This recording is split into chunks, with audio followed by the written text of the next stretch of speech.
It's a quick video on this chair my kids got for my wife and how to modify it to make it a little more comfortable.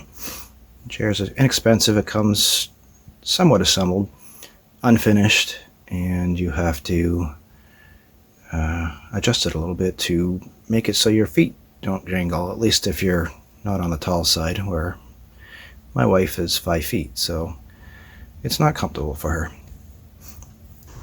So that's what it ends up looking at, like right there.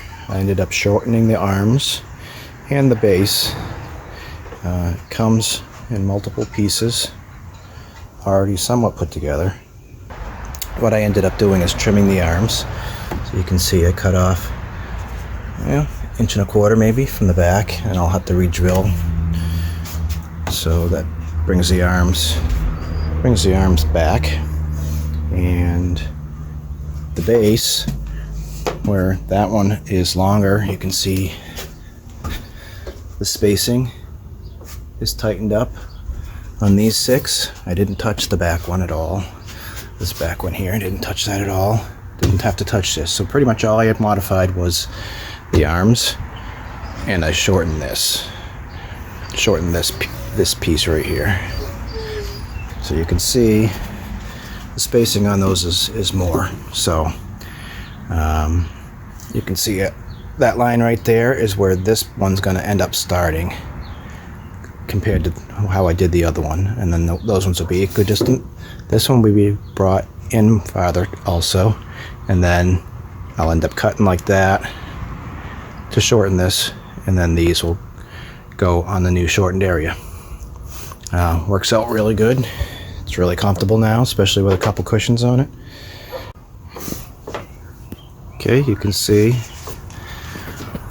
that I pushed the first one back just a little bit because the back slats have to still fit in it. I moved that one over to match the one I already did, and then I just put the rest equidistant.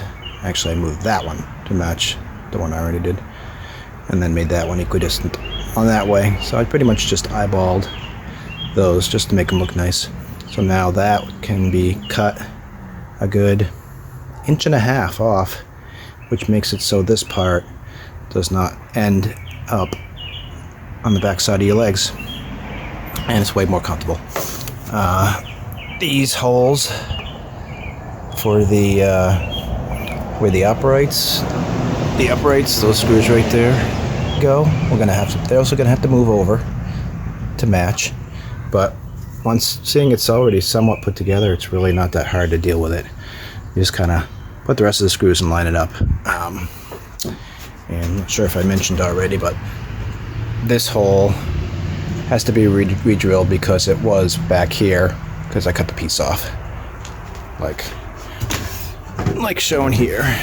You can see my line where I'm going to cut and where the new hole is going to be, which I pretty much just eyeballed. Also sitting it on top of here upside down. One thing I did forget about until I started looking at this is once you bring that back to this line, so that I'm going to be cutting from here, I just went equidistant from that one to create this line. And I was thinking it was going to be at the bottom of this.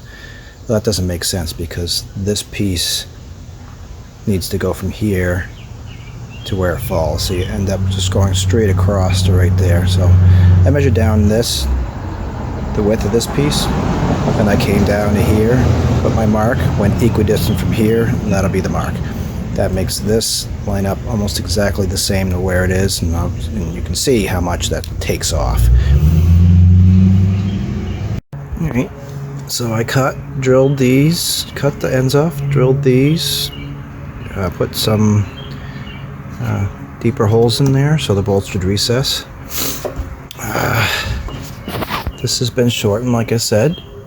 Those pieces added back on. You don't need you don't need a lot of space like over here on this, just enough for some water to drip out. It's actually better that way because it's more comfortable. And this piece will cover those existing holes. So new holes are going to end up, you see them up here, but they're going to end up over here. This actually goes at an angle like that. So it's up and so those holes are up and down. But everything's cut. I will still need to drill those holes, but I'll wait till it's sanded. But that's the next step, and then I'll come back and show you when it's done. To close this video out, this is what the chair looks like together.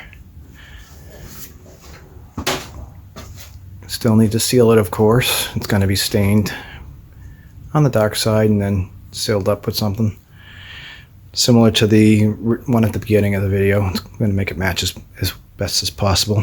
So obviously, like I talked to you about before, this is from the back to where your legs hang over is a good 1.5 inches shorter. So now people with less stature can sit in it comfortably without feeling like their feet are sticking out.